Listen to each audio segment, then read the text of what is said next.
Hi and welcome to Terry Talks Movies. It's Science Fiction Saturday again. But before I get started, I've got to let you know that I'm really highly caffeinated at the moment. And so if my head explodes like Louis Del Grande at the start of David Cronenberg's Scanners, you'll know the reason why. So let's get started. I've got a couple of movies about weird guys who get supernatural powers that drive them insane. I'm not talking about Elon Musk, but I am talking about a Japanese movie from 1960 and an American movie from 1960, which have some interesting parallels to them, which is why I'm doing them both together. Let's get started with the first of the two, an American movie which has come out on disc from Kino Lorber from 1959. I was wrong, it's not 1960, it's 1959. Directed by a guy called Irvin S. Leaworth Jr., which is a memorable name.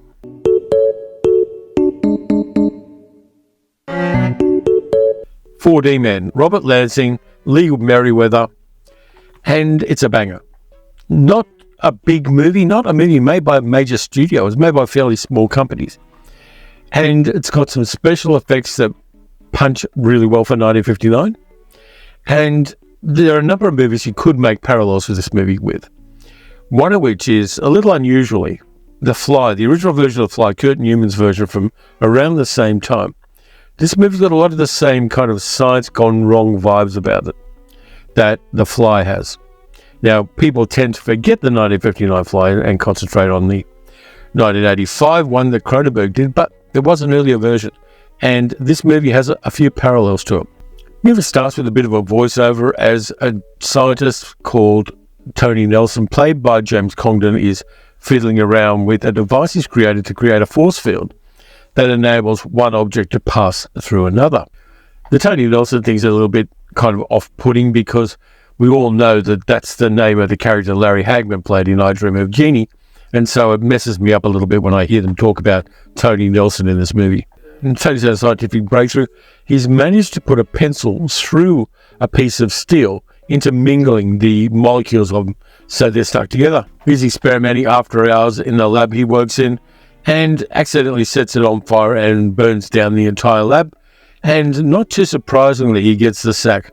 So he goes to the town where his brother is working for another scientific research place. America was full of them at the time. And his name is Scott, and he's played by Robert Lansing. We know Robert Lansing from a number of things, including that one secret pilot episode of Star Trek, the original series. But Lansing's character is a little bit stiffer than his brother. He's working in a lab along with a guy called Roy, played by Robert Strauss, and an assistant called Linda, played by Lee Merriweather. Of the four in this ensemble piece, the worst actor is James Congdon. He goes large when he should go small. He has some very bad line readings in there. And to be honest with you, it was a little bit off-putting for me. Tony shows Scott his piece of steel with the pencil shoved through it, and they start deciding they're going to work together on this project and see what they can do about this enormous scientific breakthrough.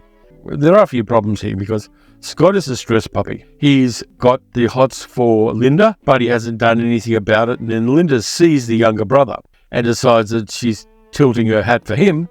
And so you get this really messed up love triangle. And it's complicated by the fact that years ago, Tony took away a woman Scott was interested in and ran away with her, and only found out a few weeks later that she was not worth the effort, so he didn't want things to repeat themselves. So there's a bit of backstory there. Meanwhile, Scott, who's been working with radiation a lot but doesn't show any signs of radiation poisoning, suddenly gets these weird EEG readings where his brain is producing a lot of electricity, and so he experiments with his brother's machine and manages to put his hand into a piece of steel.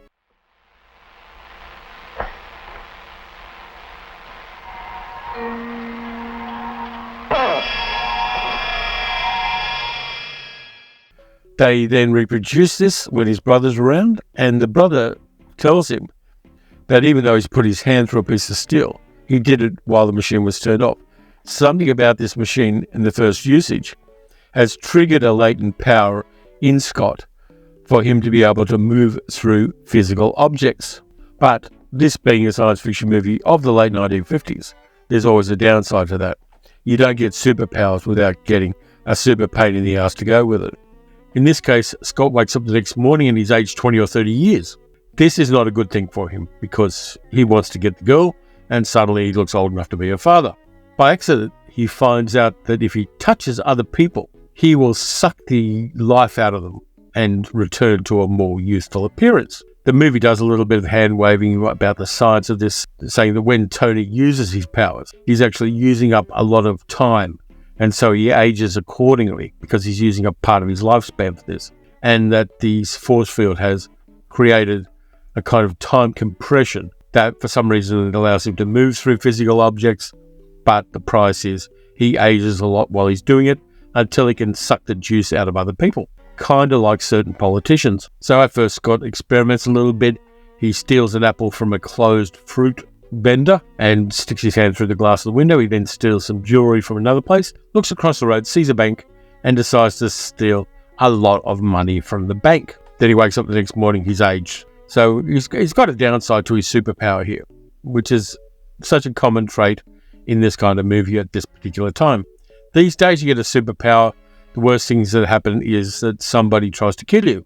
So Tony is still lusting after Linda, even though he knows his brother and her are in love. And he's kind of emotional about this and doesn't have the ability to control or acknowledge or deal with his emotions because men are very emotional and shouldn't be in positions of power. So he does weird things like appearing in Linda's bedroom while she sleeps, which is the reddest of red flags. And he is maybe losing whatever marbles he had. Maybe the rejuvenation he gets from sucking the juice out of other people doesn't stop senility because he's acting like somebody who doesn't have any self-control and doesn't have the ability to understand the impact he is having on other people. So things start going from bad to worse. He manages to suck the juice out of a lot of people and he keeps needing to get more of this stuff to stay alive and to stay moderately youthful. The cops get involved because, yeah, of course they do.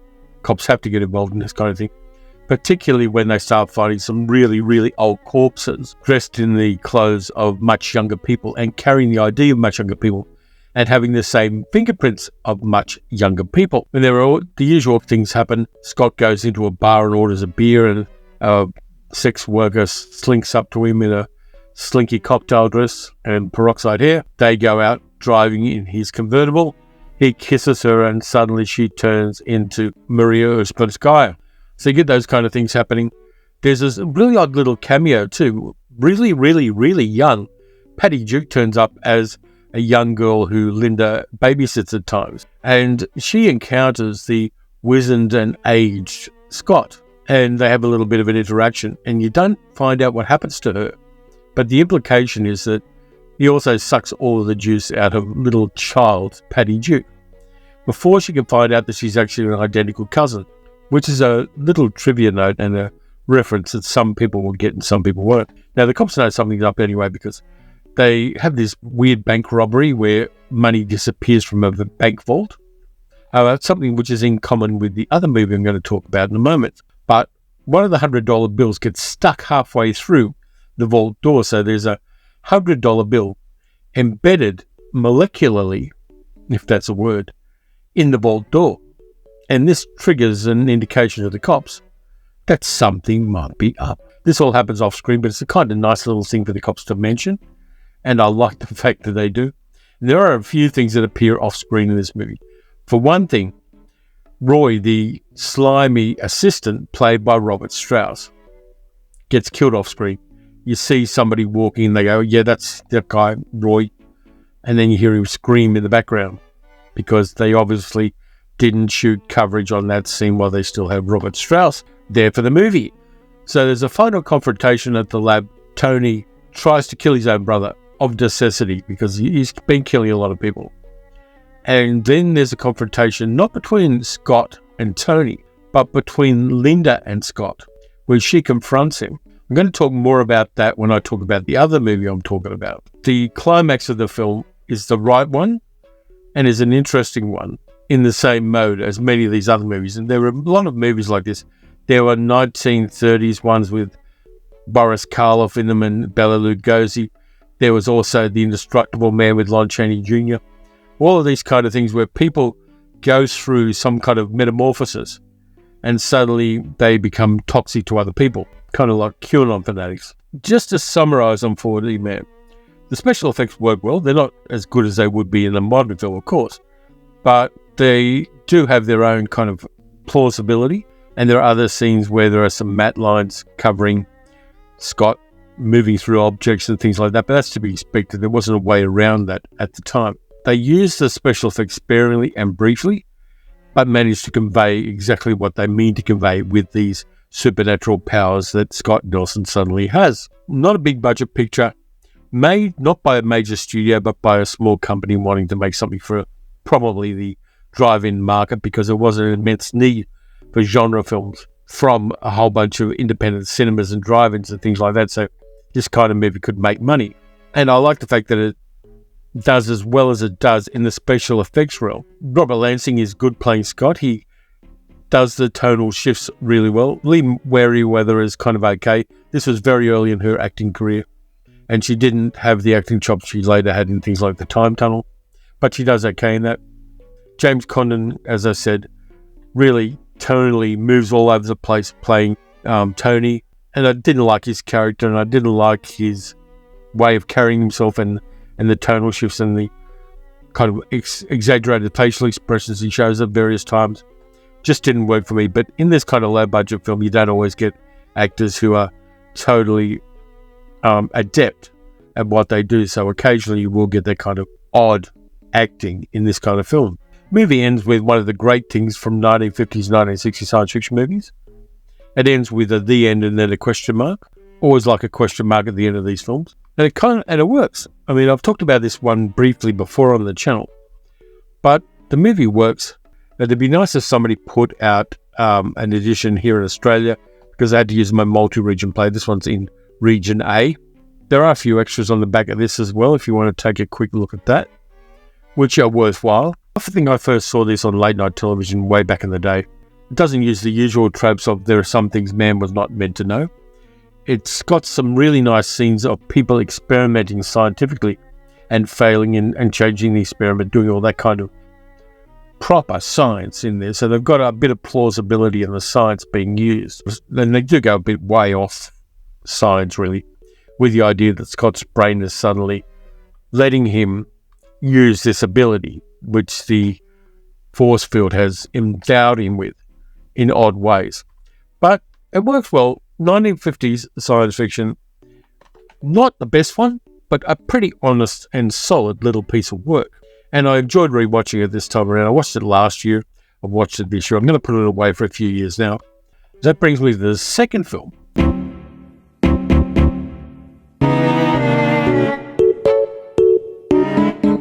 1960, The Human Vapor, a Japanese science fiction movie directed by Ishiro Honda, with special effects by Eiji Tsurubaya, who did a lot of the Toho special effects. And it starts out almost as a crime drama, and I kind of like this because Showa-era Japan is an era that I really like the look of and the style of, and there's a lot of location shooting in this, which really landed well for me. But there's a bank robbery, but the vault opens by itself, and the bank manager is killed in a mysterious way, and when they find the body, they find out he was suffocated. And yet there's nothing to suggest that the air was taken out of the area he is in. We then get a country highway, and the cops are pursuing a vehicle which crashes off-road, and there's no body in the vehicle. Nearby, they find an old country house where a dancer is practicing a traditional Japanese dance. She has an old retainer who is playing the drums for her, and she's a very adept dancer. She's wearing an Oni mask and a very elaborate costume. She's a really good dancer. Her name's Kasuga, and she's very important to the plot. The cops ask her questions and go into her house, but she knows nothing. She was a famous dancer, but she had some kind of crisis in her life, and she's then, as the movie progresses, she's planning a recital in a large recital center. And the cops are a little bit suspicious because she doesn't have much money, and yet she's got the ability to suddenly have a new car and to hire not only the musicians she needs, the shamisen players and things like that for her recital, but also to hire the recital hall. And that's one of the subplots of this movie. There's a police detective, Goat Okamoto, whose girlfriend, Kyoko, is a journalist, and they're kind of playing parallel on this mysterious bank robbery thing. The newspapers don't trust the cops don't trust the newspaper, but between them, they start putting out the news that there's a mysterious bank robber who is doing things in an unexpected way and killing people in an unexpected way. The a newspaper gets a phone call from somebody claiming to be the criminal who says, I'm going to rob this bank in Shinjuku at 3 p.m. and gives everybody a warning and tells them what he's going to do, which indeed he does do. And they find out that he is a person called Mizuno who can turn into a human vapor. He can turn into gas and travels through the bars of a bank vault and suffocate people by basically infusing them with his essence. He's not ashamed in this because he knows people can't touch him. He can't be hurt. He's invulnerable. And he's raising this money because he's in love with the dancer Kasugo and wants to allow her to do her recital and to reinstate her career. So there's a kind of purpose to the bad guy. And then he shows up at the police station and says, here I am, I'm the bank robber. And he's a very ordinary looking guy. He's wearing a suit. He's quite personable. He's kind of handsome. The cops try to arrest him and he just vanishes out of his clothing and dives out a window as a vapor. Now, the newspaper has its own agenda and it puts out a news article saying it wants to interview the gas man. And they indeed have an interview with him and they get the backstory from him about how he became what he is, how he's had to retire from being in the army, and because he has a spot on his lung, which is probably tuberculosis, but it's never really stated. And so he works in a library where he meets the dancer who's researching ancient Japanese dances in the library. Meanwhile, he gets contacted by a scientist who tells him he has a cure for the lung thing.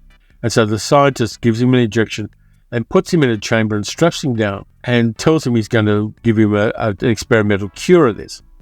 He thinks he's in there for a couple of hours, but he's actually in there for hundreds of hours, and he becomes a human vapor who can move between physical and gaseous forms at will.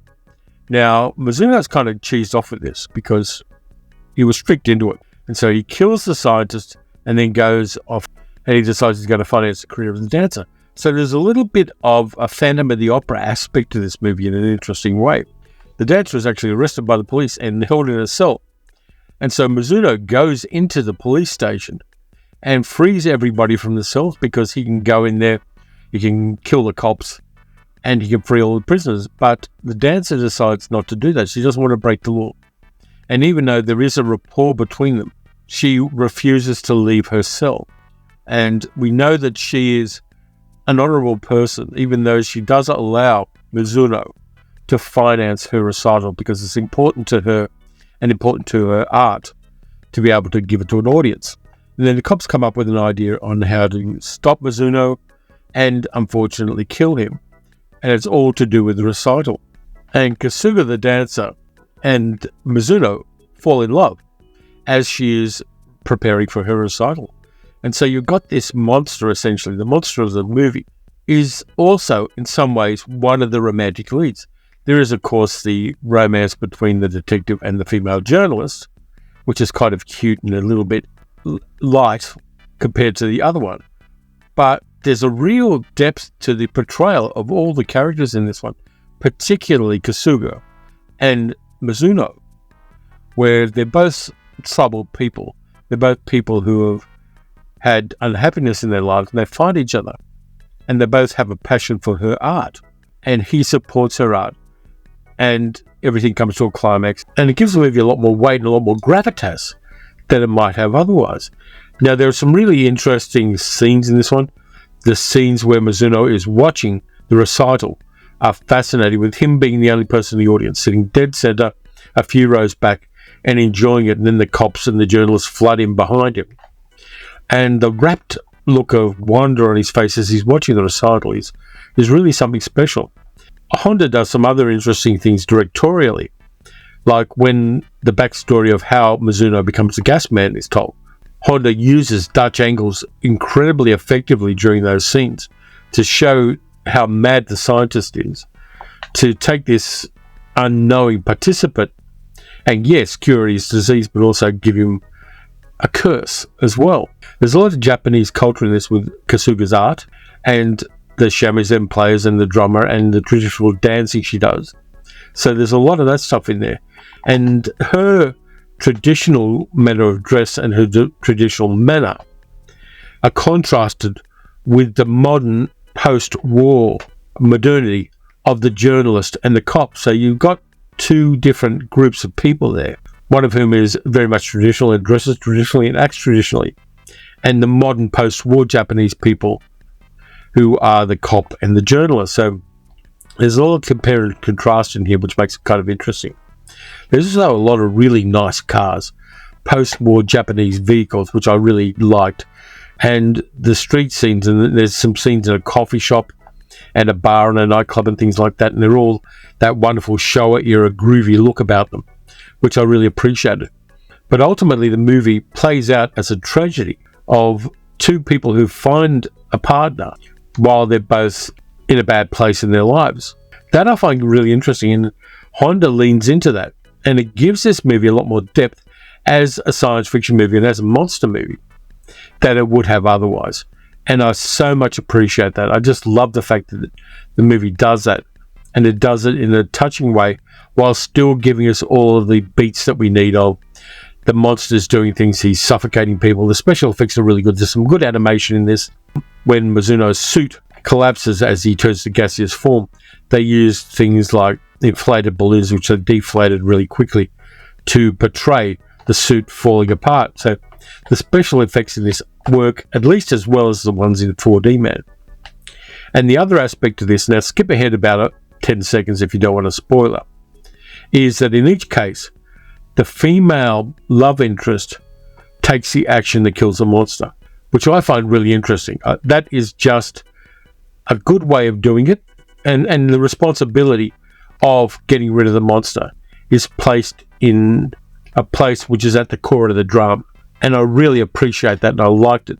The human vapor is not as well regarded as the great big kaiju movies and things like that Toho and Honda did, but it's got a grounding in and a humanity about it, which I find really fascinating and really interesting.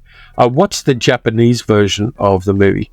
I know there's an English language dubbed cut, which I think is shorter, doesn't have as much of the Japanese cultural stuff in it. But this one works for me. The characters work, the locations work, the arc of the story works, and the monster at the heart of the story is as much a victim as a perpetrator. And that always makes for a more complex kind of movie in this scenario. So you should check out The Human Vapor. Totally worth it. Underrated Japanese monster movie from the 1960s. If you haven't seen it, see it. If you have seen it, watch it again. You're not going to be disappointed. Beautiful film. It touched me more than I expected to, which was a little surprising, but I'm very, very glad it did. It meant more to me while I was watching it than I expected it to. So that's it for this time around. I've got two great movies there, both of which have so many parallels that it was impossible for me not to do them as a double feature. I just think they sit together perfectly. Each piece meshes into the other one, and together they make a really great double feature, but individually interesting films. Though if I was going to score them, I would definitely give The Human Vapor a higher score, because it's got gravitas and a heft about it that 4D Man just lacks a little bit. So that's it for this time around. Thanks a lot for watching. Usual things: like, subscribe, hit the notification bell.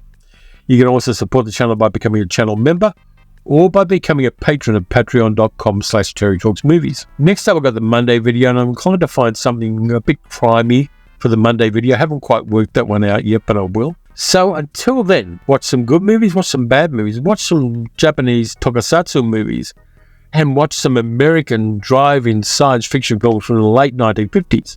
And I'll catch you next time.